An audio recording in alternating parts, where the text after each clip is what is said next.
பீகார்ல 65 லட்சத்துக்கும் மேல் நீக்கப்பட்டார்கள். அது நாடு முழுவதும் மிகப்பெரிய பேசுபொருளானது.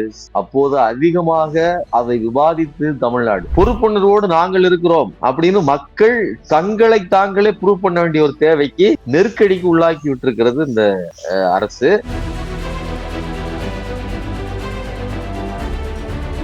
6.5 கோடி படிவங்கள் வழங்கப்பட்டு விட்டது அப்படிங்கிற செய்தி வந்த போதே ஜனநாயக மீட்டெடுப்பு அமைப்பை சேர்ந்தவர்கள் என்ன சொன்னாங்கன்னா, தமிழ்நாட்டுல கிட்டத்தட்ட 5.25 கோடி பேர் தான் வாக்காளர்களை நீங்க எப்படி 6.5 கோடி படிவங்கள் விநியோகித்தீர்கள்? கிட்டத்தட்ட 77 லட்சம் பேரை நீக்குகிறார். சென்னையில மட்டும் 10 லட்சம் பேர் நீக்கப்படுகிறார்கள். இறந்து போனவர்கள் அப்படின்னு சொல்லி 25 லட்சம் பேர். யாரெல்லாம் பாஜகவின் வாக்காளர்களாக அந்த எலைட் குரூப்பா இருக்காங்களோ அவங்களுக்கு எல்லாம் பெரிய பாதிப்பு ஏற்படாது. அடித்தட்டு மக்களாக 2வது முறை ஓடி அலைந்து இந்த பிரச்சனைகளை சரி செய்து கொள்வதற்கு பொருளாதார ரீதியாகவோ சூழலோ வாய்ப்போ இருப்பவர்களாக இருக்க மாட்டார். வாக்காளர்களை இவர்கள் எல்லாம் தகுதியற்றவர்கள். நீங்க இறந்தவர்கள் சொன்னீங்க, இறந்தவர்கள் 25 லட்சம்னு. 25 லட்சம் பேர் அவ்வளவு அதிகமாக இறந்தார்களாங்கிற ஒரு கேள்வி. இன்னொன்னு, அவ்வளவு பேர் இறந்திருந்தாலும் அதை விட அதிகமாக பிறந்திருப்பார்கள்ங்கிறது நான் சொல்றது. அதாவது பிறந்திருப்பார்களா 18 வயதை கடந்திருப்பார்கள். அந்த கணக்கு என்க. இந்த விவகாரத்தில் இது மக்களுக்கு விரோதமானது, இது நெருக்கடியானது, இந்த அவசரத்தில் ஏன் செய்ய வேண்டும், இதை நிறுத்துங்கள்னு அது சொல்லவே இல்லை.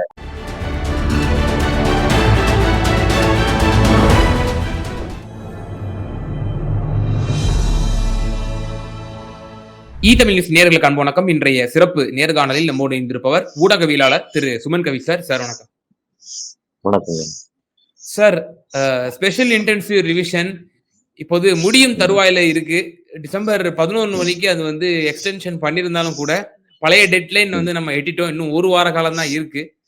இதுல ஒரு அண்மை தகவலாக ஒரு அதிர்ச்சியூட்டும் தகவல், நம்ம எதுக்கெல்லாம் பயந்துட்டு இருந்தோமோ அந்த தகவல் தான் வந்திருக்கு. பீகார்ல 65 லட்சம் பேர் நீக்கி நம்ம அதை பார்த்தோம். தமிழகத்துல கிட்டத்தட்ட 77 லட்சம் வாக்காளர்களுடைய பட்டியலில் இருந்து பேர் நீக்க கூடும் என்று கணிக்கப்பட்டிருக்கிறது. சென்னையில் மட்டுமே கிட்டத்தட்ட 10 லட்சத்துக்கும் மேல் வாக்காளர்கள் பட்டியலில் இருந்து நீக்கப்பட்டிருக்கப்படக்கூடும் என்ற தகவலும் சொல்றாங்க. இது என்ன செய்தி உணர்த்துது சார்? பீகார்ல 65 லட்சத்துக்கும் மேல் நீக்கப்பட்டார்கள். அது நாடு முழுவதும் மிகப்பெரிய பேசுபொருளானது. அப்போது அதிகமாக அதை விவாதித்து தமிழ்நாடு. மற்ற பகுதியில அதை பற்றி கவலைப்பட்டாங்களா படலையா அப்படின்னு தெரியல.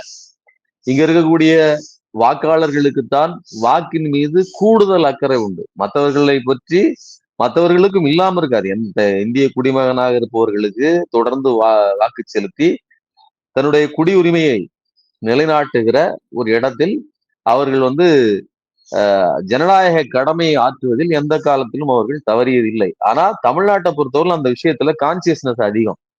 நீங்க தேர்தல் காலங்கள்ல பாத்தீங்கன்னா விளம்பரங்கள்லாம் போட போறோம். உங்களுடைய வாக்காளர் கடமையை ஆற்றுங்கள், ஜனநாயக கடமை ஆற்றுங்கள், இப்படிலாம் விளம்பரம் போட்டு எல்லோரும் பொறுப்புணர்வோடு நடந்து கொள்ள வேண்டும் என்று சொன்ன காலம் ஒன்று. இன்னைக்கு பொறுப்புணர்வோடு நாங்கள் இருக்கிறோம் அப்படின்னு மக்கள் தங்களை தாங்களே ப்ரூவ் பண்ண வேண்டிய ஒரு தேவைக்கு நெருக்கடிக்கு உள்ளாக்கி விட்டிருக்கிறது இந்த அரசு. அதுலயும் கூடுதலா என்ன அப்படின்னு சொன்னா, அவர்கள கிட்டத்தட்ட 6.5 கோடி படிவங்கள் வழங்கப்பட்டு விட்டது அப்படிங்கிற செய்தி வந்த போதே ஜனநாயக மீட்டெடுப்பு அமைப்பை சேர்ந்தவர்கள் என்ன சொன்னாங்கன்னா, தமிழ்நாட்டுல கிட்டத்தட்ட 5.25 கோடி பேர் தான் வாக்காளர்களை நீங்க எப்படி 6.5 கோடி படிவங்கள் விநியோகித்தீர்கள் அப்படிங்கிற கேள்வி கேட்டார்கள். அப்ப எக்ஸாக்டான நம்பருக்கு மேல நீங்க அதிக படிவங்களை யாருக்கு கொடுத்தீங்க அப்படிங்கிற கேள்வி இருந்துச்சு. இப்போ அதிக படிவங்களை கொடுத்தார்கள்ங்கிறது ஒரு குற்றச்சாட்டு. இப்ப என்ன தகவல் வருது அப்படின்னா, கிட்டத்தட்ட 77 லட்சம் பேரை நீக்குகிறார்கள். சென்னையில மட்டும் 10 லட்சம் பேர் நீக்கப்படுகிறார்கள். இறந்து போனவர்கள் அப்படின்னு சொல்லி 25 லட்சம் பேர், குடிபெயர்ந்தவர்கள், இடம் மாறியவர்கள் அப்படின்னு சொல்லி கிட்டத்தட்ட ஒரு 40 லட்சம் பேர், இனம் காண முடியாதவர்கள், இவங்கெல்லாம் யாரு என்ன யாருன்னு தெரியாதவர்களே கிட்டத்தட்ட 8.9 லட்சம் பேர். 9 லட்சம் ரவுண்டா சொன்னீங்கன்னா 9 லட்சம் பேர். இவ்வளவு பெரிய ஒரு மாற்றத்தை இவர்கள் நிகழ்த்துவதற்காக தயாராக இருக்காங்க. இப்போ இதெல்லாம் நாம ஏற்கனவே சொன்ன மாதிரி கண்டிப்பாக வசதி படைத்தவர்கள், படித்தவர்கள், ஏற்கனவே ஓரளவுக்கு முன்னேறியவர்கள் அவர்களுக்கு எல்லாம் பெரிய பாதிப்பு ஏற்படாது. யாரெல்லாம் பாஜகவின் வாக்காளர்களாக அந்த எலைட் குரூப்பா இருக்காங்களோ அவங்களுக்கு எல்லாம் பெரிய பாதிப்பு ஏற்படாது. அடித்தட்டு மக்களாக இரண்டாவது முறை ஓடி அலைந்து இந்த பிரச்சனைகளை சரி செய்து கொள்வதற்கு பொருளாதார ரீதியாகவோ சூழலோ வாய்ப்போ இருப்பவர்களாக இருக்க மாட்டார். அப்ப அவர்கள பெரும்பகுதியை கழிச்சு விட்டுட்டா அவர்கள் இரண்டாவது முறை அதை நிரூபித்துக் கொள்வதற்கு நாங்க உங்களுக்கு வாய்ப்பு கொடுத்தோம் அப்படின்னு சொல்லுவாங்க.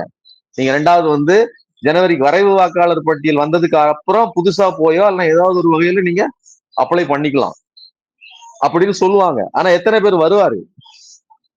இப்ப இதையெல்லாம் நெருக்கடி எல்லாம் செய்வதற்காகத்தான் 11ஆம் தேதி வரையிலும் டேட்டை எக்ஸ்டெண்ட் பண்ணிருக்காங்க. இது அவர்கள் தேவைக்காக தான் பண்ணிருக்காங்க. நாம இதை சரியா புரிஞ்சுக்கணும். அவர்களே, அதாவது இந்த பிஎல்ஓக்களே, அது மட்டும் இல்லாம இந்த தேர்தல் ஆணையங்கிற இந்த எந்திரமே ஒரு ஸ்லோவா இருக்குது. அதுக்கு ஒரு பிரீத்திங் ஸ்பேஸ் தேவைப்படுகிறது. அதனால அது கொஞ்சம் எக்ஸ்டென்ஷன் பண்ணிட்டாங்களே தவிர அதை திமுக அதை சொன்னாங்க. எங்களுடைய போராட்டத்தின் விளைவாக நடந்தது. உண்மைதான். திமுக கடுமையான ஒரு சட்ட போராட்டத்தை நிகழ்த்தியது. அதோட நோக்கம் மக்களுக்கு ஒரு பிரீத்திங் ஸ்பேஸ் வேணுங்கிறது. ஆனால் தேர்தல் ஆணையத்தை பொறுத்தவரையிலும் மக்களுக்கு எல்லாம் பிரீத்திங் ஸ்பேஸ் அப்படி கொடுக்கறதா இருந்தா அவர்கள் இந்த எஸ்ஐஆர்ங்கிற அந்த நடைமுறையே நடத்த மாட்டாங்க இல்லையா? அப்ப அவர்களை பொறுத்தவரையிலும் நெருக்கத்தில் கழுத்தை நெரிக்கிற ஒரு அவசரத்தில் இந்த மாதிரி நீங்க ரெண்டாவது போய் கிளைம் பண்ணி அதை சரிபடுத்தி கொள்ள முடியாத நிலைமையில் 77 லட்சம் பேரை கழித்து விடுவது அப்படிங்கிற திட்டத்தை அமல்படுத்துவதற்காகத்தான் இவ்வளவு நெருக்கடியும் கொடுக்குறாங்க. ஜனவரிக்கு அப்புறம் அந்த வரைவு வாக்காளர் பட்டியல் வந்ததுக்கு அப்புறம் இன்னும் கூடுதலான கொந்தளிப்பையும் நெருக்கடியும் மக்கள் பட போகிறார்கள். இதுல அரசு எந்திரம் என்ன பண்ண போகுது? அது வேடிக்கை தான் பார்க்க போறோம். இத்தனை பேர் பிஎல்ஓக்கள் இறந்து போனாங்க. 20க்கும் மேற்பட்ட 27 பேர் கிட்ட இறந்து போனாங்கன்னு சொல்லி எல்லா எதிர்கட்சியில இருந்து எல்லா கட்சி தலைவர்களும் பேசுறாங்க. ஜனநாயக சக்திகள் பேசுகிறது. எல்லோரும் அதற்கு குறித்து நாம கவலைப்படுறோம், உயிரை குறித்து. ஆனா அதை பத்தி ஒரு அக்கறையும் இல்லையா இந்த ஆளுகிற பாஜக அரசுக்கோ அல்லது தேர்தல் ஆணையத்துக்கு ஏதாவது ஒரு அக்கறை இருந்துச்சா? குடிமகன் அவனும் ஒரு குடிமகன் தானே. யாரு? அந்த பிஎல்ஓ வேலை செய்கிறவனும் ஒரு குடிமகன் தானே. அப்ப இந்த நாட்டுல குடிமகனுக்கோ ஒரு மனிதனுக்கோ மனித உயிருக்கோ மாண்போ மரியாதையே கிடையாது. எத்தனை பேர் செத்தாலும் எங்களுக்கு கவலை இல்லை. அப்படிங்கிற பட்சத்துல செத்தார்கள், காணவில்லை அப்படின்னு சொல்லி அவர்கள் மொத்தமாக கழிக்கிறார்கள். இப்ப இதுல இன்னொரு கேள்வி இருக்குது. இப்ப இடைப்பட்ட காலகட்டத்துல புது வாக்காளர்கள் சேருவாங்க இல்லையா? இப்ப நான் என்ன கேட்கிறேன், 77 லட்சம் பேரை நீங்க கழிக்கிறீங்க அப்படின்னா புதுசா ஆட் பண்றது எத்தனை பேரு? அப்போ கிட்டத்தட்ட டேலி ஆகணும்ல. இறந்தவர்கள் 25 லட்சம் பேர் நீங்க சொல்றீங்க. அதை விட கூடுதலாக பிறந்திருப்பாங்க இல்லையா? இறந்தவர்களை விட பிறப்பு விகிதம் அதிகம் தானே. அப்படின்னா கூடுதலா 18 வயதை கடந்தவர்கள் வந்திருக்கணும் இல்லையா? அதை பற்றியெல்லாம் எந்த தகவலும் கிடையாது.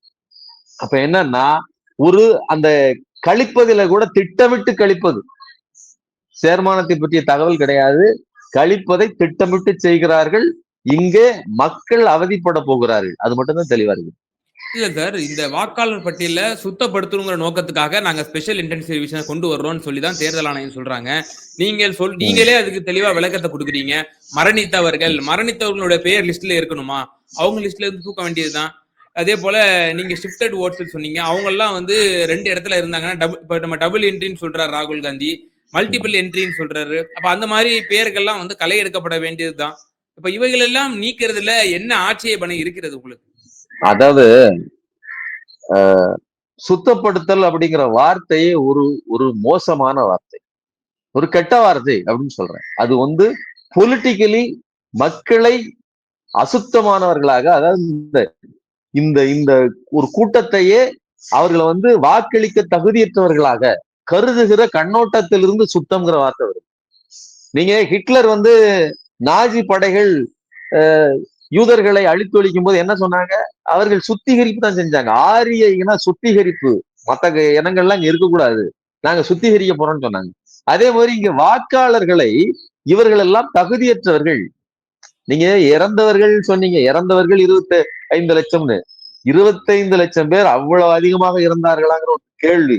இன்னொன்னு, அவ்வளவு பேர் இறந்திருந்தாலும் அதை விட அதிகமாக பிறந்திருப்பார்கள்ங்கிறது நான் சொல்றது. அதாவது பிறந்திருப்பார்கள் 18 வயதை கடந்திருப்பார்கள். அந்த கணக்கு எங்க? அது கணக்கு வந்துச்சுன்னா அந்த 25க்கு அது 35 அதிகமா இருக்கும். அப்ப அதுல டேலி அதிகமாக தான் என்ட்ரி ஆகும் ஒரு விஷயம். இன்னொன்னு, இந்த அரசுக்கு அல்லது இந்த பாஜக அதன் கையில் இருக்கக்கூடிய இந்த எந்திரமான பாஜகவின் எந்திரமான இந்த தேர்தல் கமிஷனுக்கு ஒரு நல்ல நோக்கம் இருக்கிறதா?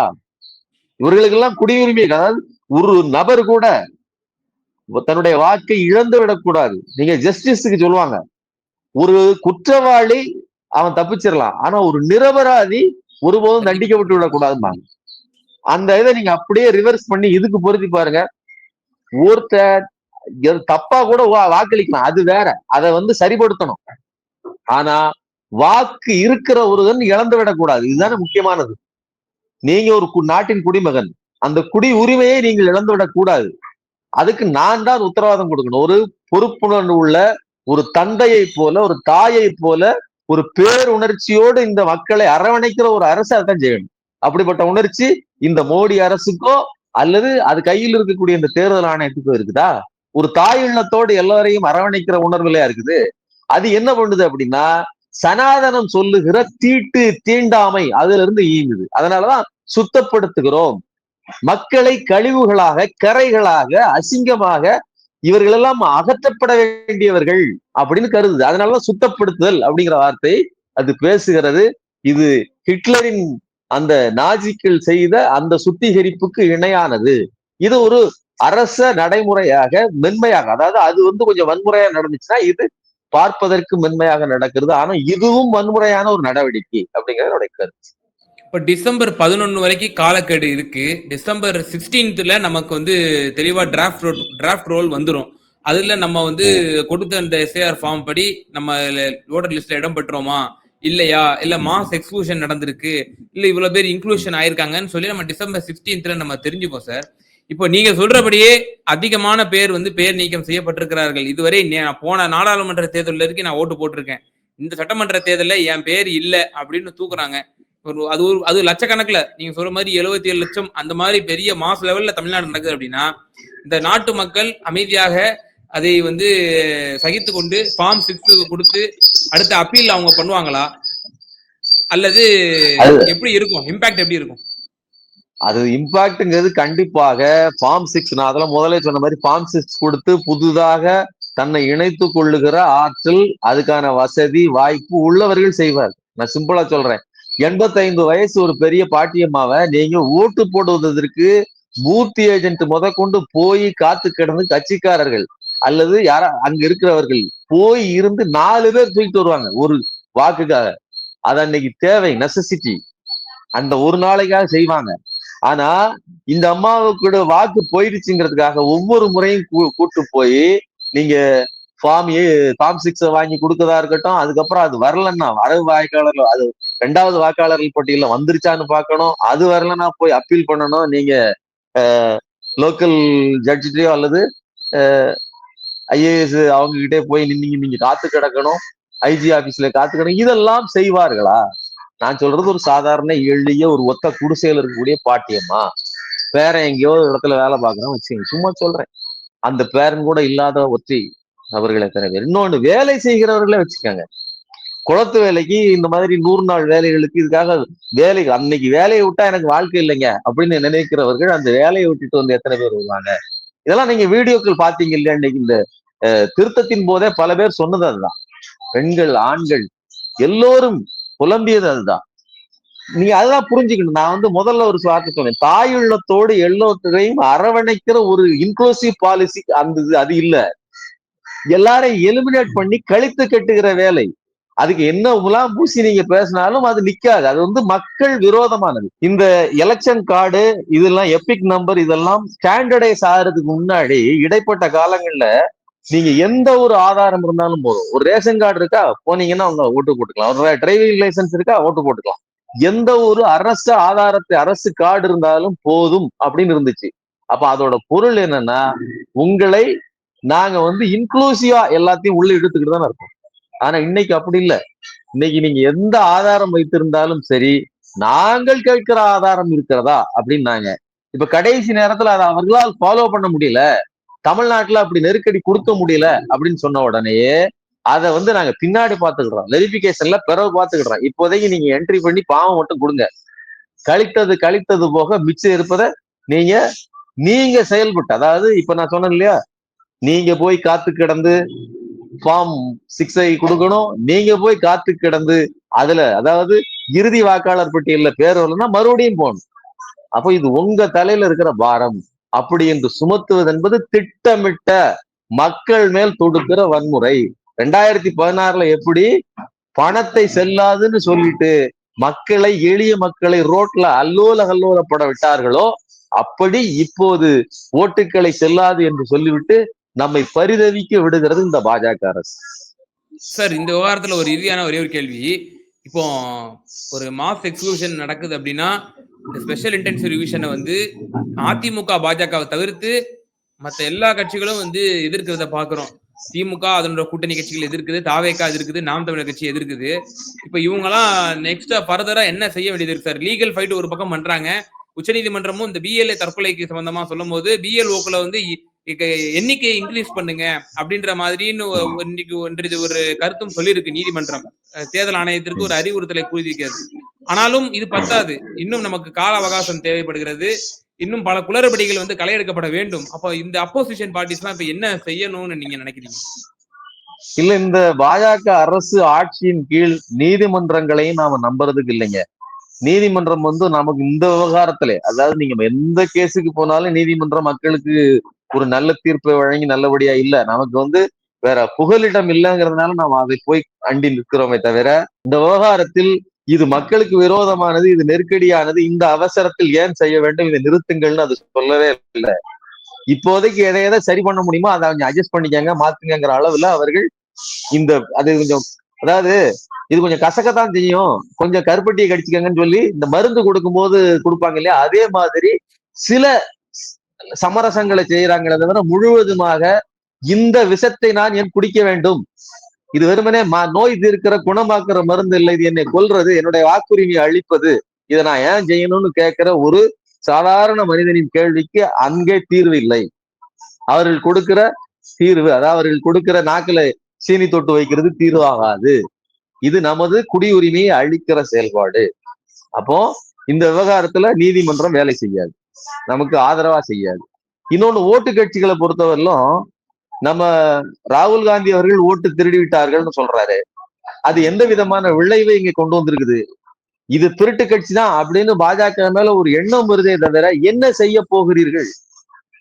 இதுதான் தேர்தல் ஆணையம், இதுதான் மோடி அரசு, இது ரெண்டும் ஒரு கூட்டணி அமைச்சுக்கிட்டு இருக்குது. கூட்டணி மற்றவர்கள் எல்லாம் மற்ற கட்சிகளோடு அமைச்சிருக்காங்க. இது பாஜக வந்து தேர்தல் ஆணையத்தோடு கூட்டணி அமைச்சிருக்குது. அதனாலதான் நம்மளை வீழ்த்த முடியலன்னு ராகுல் காந்தி பொழுதனையும் சொல்லிட்டு இருக்கிறாரு. இதனால் மக்களுக்குள்ள ஒரு எதிர்ப்பு உணர்வு வந்திருக்கே தவிர என்ன செய்வது அப்படிங்கிற தீர்வே இல்லை. அதோட பொருள் என்னன்னா, அவர்கள் இருக்கிற வாக்காளர்களை வைத்துக் கொண்டே நாங்கள் தேர்தலை நடத்துவோம். ஒருவேளை இருக்கிற கட்சிகள் தேர்தல் புறக்கணிப்பு அப்படிங்கிற கோஷத்தெல்லாம் வைக்காங்க. தேர்தல் புறக்கணிப்பை கட்சிகள் செய்தால், கட்சிகள் தேர்தல் புறக்கணிப்பை செய்தால் இருக்கிறத வச்சு நாங்க நடத்தி முடிச்சுட்டு ஜனநாயகத்தை நாங்கள் மீட்டு விட்டோம்னு விளம்பரம் போடுவோம். இருக்கிற பத்திரிகைகள், ஊடகங்கள் எங்க கையில தான் இருக்குது, நாங்கள் வெற்றி பெற்று விட்டோம். இன்னைக்கு சொல்றாரு இல்லையா, நீங்க வெளியில வந்து நின்றுட்டு தோல்வியின் விரக்தியில் நீங்கள் இப்படி எல்லாம் வந்து என்ன நாடாளுமன்றத்தை முடக்குகிறீர்கள், டிராமா பண்றீங்க அப்படிங்கிறாரு. அப்ப தோல்வி விரக்தியா இது? இது வெறுமனே தோல்வி. இது எவ்வளவு பெரிய அயோக்கியத்தனமான ஒரு ஸ்டேட்மெண்ட். ஒரு நாட்டின் பிரதமர் இவ்வளவு கேவலமான ஒரு தேர்தலை நடத்திட்டு அதை ஒரு தேர்தல்னு வேற பெருமையா சொல்லிட்டு அதுல நாங்க வெற்றி பெற்றுட்டோம் அப்படின்னு சொல்லுவதற்கு இல்லையா, இதுதான். இதே மாதிரி இது இன்னும் இலகுவாயிரும். ஒருவேளை நீங்க இந்த பிரச்சனைகள் காரணமா இது காங்கிரஸ் இந்தியா கூட்டணி வந்து பின்வாங்கி விட்டது, அவங்க வந்து தேர்தல் புறக்கணிப்பு அப்படின்னா அவர்களுக்கு திருட்டுத்தனம் இன்னும் சௌகரியமாயிரும். அப்ப என்ன பண்ணணும் அப்படின்னா, மக்களுக்கு உள்ளுணர்வு வேண்டும், மக்களுக்கு இந்த உணர்ச்சி வேணும். இந்த இந்த தேர்தல் மெக்கானிசத்துக்குள்ள, இந்த இதுக்குள்ள நின்று இந்த பாஜகவை வீழ்த்த முடியாது. இதற்கு காங்கிரஸோ அல்லது திமுகவோ மட்டும் தீர்வு கிடையாது. திமுகவையும் காங்கிரஸையும் அதாவது ஆதரிக்க வேண்டியது நம்மளுடைய தலையாய கடமை. அதை விட பெரிய கடமை பாஜகவை அழித்தொழிப்பதற்கு நான் தொடர்ந்து வேலை செய்யணும். எப்படி ஒரு சங்கி தன்னை மீறி, அதாவது தன் வலுவுக்கு மீறி எப்படி தன்னை அர்ப்பணிப்போடு திருப்பரங்குன்ற விவகாரத்துல ஒரு சங்கி வந்து எப்படி வேலை செய்யறானோ, அதே மாதிரி மக்கள் ஒவ்வொருத்தரும் சுயமான தன்மான உணர்ச்சியோட இறங்கி வேலை செய்யணும். அப்படின்னா மட்டும்தான் இந்த அரசின் அராஜகத்தை கட்டுப்படுத்த முடியும். நீங்க வெறுமனே வாக்களிப்பது, வாக்கத்தான் ஓட்டையாக்கியாச்சே, அதுக்கப்புறம் நீங்க எப்படி போய் இதுல நீங்க வெற்றிங்கிறத எப்படி எளிதில் ஈட்ட முடியாது. நான் எளிதில்ங்கிற வார்த்தை என்னத்தோம்னா பெரிய ஓட்டையா போட்டாச்சு. நீங்க நிறைக்கணும் அல்லது அதை மீறி உங்களுக்கு அதிகமா போடணும். நீங்க எல்லை மீறிய வாக்குகளை போடணும், ஏமாற்ற முடியாத அளவுக்கு. அதுலயும் உத்தரவாதம் கிடையாது. நான் சொல்றது உங்களுக்கு புரியுது இல்ல? இப்ப திமுக எப்படி ஜெயிச்சதுன்னு ஒரு சங்கி கேட்பான். திமுகவால் பதில் சொல்ல முடியாது, ஆனா நம்மால பதில் சொல்லணும். ஏண்டா நீ எப்படி 19% வாக்கு வாங்கின, நான் ஓட்டையே உனக்கு போடலையே அப்படின்னு மக்கள் எல்லாம் திருப்பி அடிக்கணும். அப்படின்னா மட்டும்தான் இவர்கள் வழிக்கு வருவார்கள். நிச்சயமா சார். பல்வேறு விவகாரங்கள்ல எங்க நேயர்களுக்கு ரொம்ப தெளிவா உங்களோட கருத்துக்களை பகிர்ந்தீங்க. ரொம்ப நன்றி.